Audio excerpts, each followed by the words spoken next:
था वो घड़ी आ गई। अभी भी पीएम मोदी तत्काल सुबह इसरो ने कर दिखाया कमाल। ऐसा करने वाला पहला देश बना भारत। जी हाँ, जिस घड़ी का देश की 135 करोड़ जनता को बड़ी बेसब्री से इंतजार था वो घड़ी आ गई। अभी भी पीएम मोदी तत्काल इसरो हेडक्वार्टर रवाना हो गए। बता दें कि चंद्रयान 3 ने अभी भी बहुत ही बड़ी प्रक्रिया को सफलतापूर्वक अंजाम दे दिया। अभी भी चंद्रयान 3 ने बहुत ही बड़ा मुकाम हासिल किया। नासा से लेकर तमाम अंतरिक्ष एजेंसियां लगातार इसरो को बधाई संदेश भेजी जा रही हैं। दरअसल सुबह 8:30 बजे चंद्रयान के तीनों इंजन चालू कर दिए गए और इंजन चालू करते ही पूरे देशवासियों की नजर चंद्रयान पर टिक गई है। दरअसल आपको बता दें कि चंद्रयान को भारतीय अंतरिक्ष अनुसंधान संगठन की तरफ से उसके तीनों इंजन को ऑन कर दिया गया है और इस इंजन को ऑन करते ही चंद्रयान को संभालना काफी मुश्किल हो रहा है। इसरो कक्षा को चंद्रमा की सतह से 100 किलोमीटर तक कम करने के लिए मैन्यूवर कर दिया है। जी हाँ, आपको बताने की मैन्यूवर की प्रक्रिया पूरी हो गई है। यह मैन्यूवर चंद्रमा की सतह पर सॉफ्ट लैंडिंग की दिशा में एक महत्वपूर्ण कदम होने वाला है। आपको बता दें कि इस मैन्यूवर को ऑर्बिट सर्कुलराइजेशन के नाम से जाना जाता है। इसमें अंतरिक्ष यान के ईंधनों का इस्तेमाल करके इसे एक निश्चित तरीके से धकेला जाता है। आज सुबह 8:30 बजे इन तीनों इंजनों को ऑन कर दिया गया है और इस प्रक्रिया को शुरू कर दिया गया है। आपको बता दें कि इससे इसका रास्ता गोलाकार हो जाएगा। इसके बाद स्पेसक्राफ्ट सॉफ्ट लैंडिंग की तैयारी करेगा। बता दें कि नासा के तरफ से अभी भी इसरो को इसके लिए बधाई दी गई है। इंजन को ऑन करते ही चंद्रयान 3 को संभालना काफी मुश्किल हो रहा है। इसरो के वैज्ञानिकों ने बताया है कि लैंडर के प्रोपल्शन मॉड्यूल से अलग होने और स्पेसक्राफ्ट के ऑर्बिट में 100 किलोमीटर गुणे 30 किलोमीटर पहुंचने के बाद सॉफ्ट लैंडिंग की प्रक्रिया शुरू होती है। लैंडर लगभग 30 किमी की ऊंचाई पर चंद्रमा की सतह तक जाने के लिए अपने थ्रस्टर का इस्तेमाल करता है और इन्हीं थ्रस्टरों को ऑन कर दिया गया है। इसकी सुनिश्चित लैंडिंग के लिए सटीक नियंत्रण और नेविगेशन की जरूरत होती है। वैज्ञानिकों ने साफ कहा है कि चंद्रयान पर हमारी पूरी पकड़ है, संपर्क में कोई कमी नहीं आई है। साथ ही उन्होंने बताया कि नेविगेशन भी बिल्कुल मजबूत है और चंद्रयान को बहुत ही अच्छे से ट्रैक किया जा रहा है। आपको बता दें कि चंद्रयान 3 इसी प्रक्रिया के साथ ही अपने सबसे महत्वपूर्ण पड़ाव में पहुंच जाएगा। चंद्रयान 3 के जब तीनों इंजनों को ऑन किया गया है तो वैज्ञानिकों ने बताया है कि इसे लगभग 2 घंटे तक लगातार चलाया जाएगा। इन तीनों इंजनों के चलाने से उसकी परिधि को कम किया जाएगा और 100 गुणे 30 पहुंचते ही उसे लैंड करने की प्रक्रिया शुरू कर दी जाएगी। इसी के साथ एक और बड़ी खबर आपको बता दें कि भारत का जो चंद्रयान 3 था वो 23 अगस्त को लैंड नहीं करेगा। जी हाँ, आपको बता दें कि चंद्रयान 3 को लेकर अभी भी महत्वपूर्ण अपडेट सामने आ रही है। इसरो टीम के अनुसार 23 अगस्त को चंद्रयान चंद्रमा की सतह पर लैंड नहीं करेगा, बल्कि उससे पहले ही 21 या 22 को ही लैंड करने वाला है। दरअसल आपको बताने कि चंद्रयान 3 100 गुणे 100 किलोमीटर की कक्षा में बस पहुंचने ही वाला है और इसके पहुंचने के बाद जब लैंडर और रोवर अलग होंगे यही सबसे अहम पड़ा होगा। उसके बाद बस चांद पर उतरना ही बाकी रह जाएगा। वहीं अभी एक महत्वपूर्ण अपडेट नासा की ओर से आ रही है।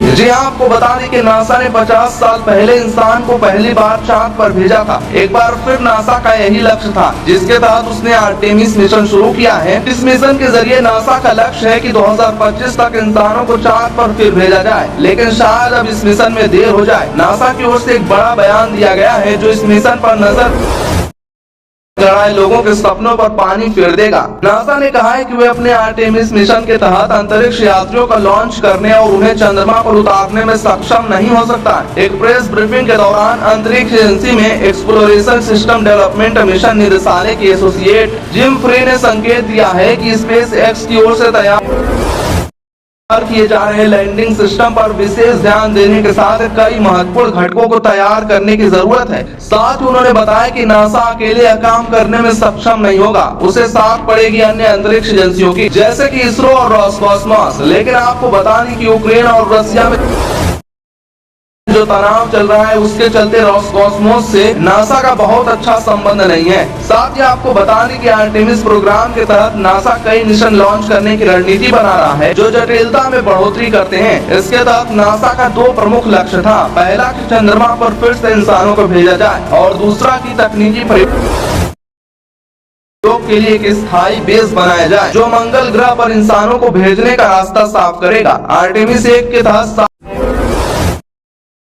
था, जिसके तहत बिना इंसानों वाला एक स्पेसक्राफ्ट भेजा गया था। हालांकि मिशनों के इन सेटों के लिए सबसे महत्वपूर्ण क्षण आर्टेमिस 3 मिशन रहेगा, जिसके तहत दिसंबर 2025 का समय निर्धारित किया गया था। इस मिशन में 1972 के बाद पहली बार मनुष्यों के चांद की सतह पर नासा वापसी करना चाहता है। इस बार सबसे बड़ा लक्ष्य दक्षिणी ध्रुव पर जाना है, ताकि वहां बर्फ को पिघलाकर रॉकेट ईंधन में बदला जा सके। स्पेस एक्स के मालिक एलन मस्क के नेतृत्व में मिशन के लैंडिंग सिस्टम का कॉन्ट्रैक्ट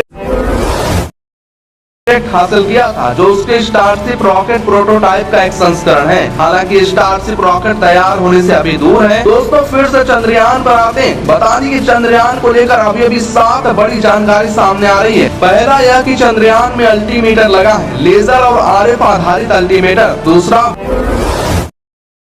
वेलोसीमीटर लगा है। तीसरा, जड़त्वीय मापन लगा है। चौथा, थ्रस्टर कंट्रोल के लिए, इंजन कंट्रोल के लिए इलेक्ट्रॉनिक्स लगे हैं। पांचवा यह है कि नौवहन, गाइडेंस एंड कंट्रोल के लिए सॉफ्टवेयर आदि लगे हैं। छठा, खतरे का पता लगाना और बचाव करने के लिए एआई सिस्टम लगाए गए हैं। लैंडर खतरों का पता लगाना और बचाव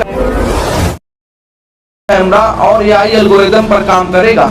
सातवां, लैंडिंग लेग सिस्टम बनाया गया है, जिससे चंद्रमा की सतह पर आसानी से चांद उतर सके। वहीं अभी बड़ी खबर लूना 25 को भी लेकर आ रही है। जी हाँ, आपको बता दें कि लूना 25 इस समय कहां चल रहा है, इसको लेकर बड़ी अपडेट सामने आ रही है। लूना 25 को लेकर वैज्ञानिकों ने काफी सीक्रेट रखा है। रशिया कोई भी इंफॉर्मेशन बाहर नहीं आने दे रहा है, लेकिन आपको बता दें कि इसरो ने ऐसा बिल्कुल नहीं किया है। जो अभी हो रहा है सारा ट्वीट कर रहा है। अभी आपको तो पता होगा चंद्रयान 3 कहाँ है, लेकिन बता दें कि रशिया इस समय मिशन को काफी ज्यादा सीक्रेट रख रहा है। लेकिन लूना 25 को लेकर अभी बड़ी जानकारी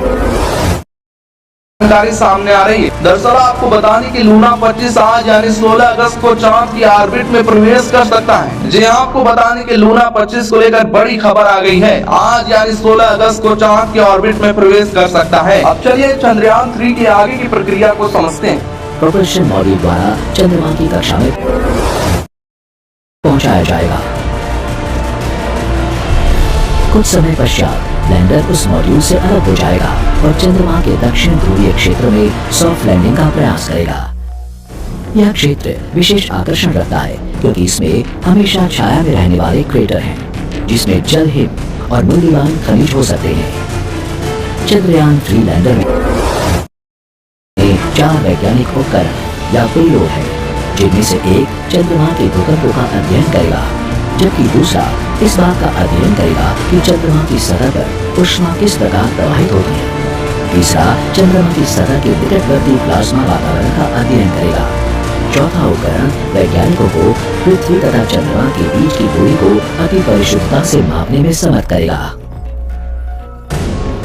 रोवर के 2 उपकरण एक्सरे और लेजर हमें चंद्रमा की सतह की संरचना का अध्ययन करने में सहायता प्रदान करते हैं, जबकि लैंडर और रोवर एक दूसरे के सीधे संपर्क में रहेंगे। चंद्रमा की परिक्रमा कर रहा प्रोपल्शन मॉड्यूल पृथ्वी, जो कि एकमात्र ऐसा ग्रह है जिसे हम जानते हैं और जो निश्चित रूप से जीवन से भरपूर है, से आने वाले प्रकाश का प्रेक्षण करेगा। यह अवलोकन सूर्य के अलावा अन्य तारों की परिक्रमा करने वाले सुदूर ग्रहों की प्रकृति को समझने में सहायता करेगा।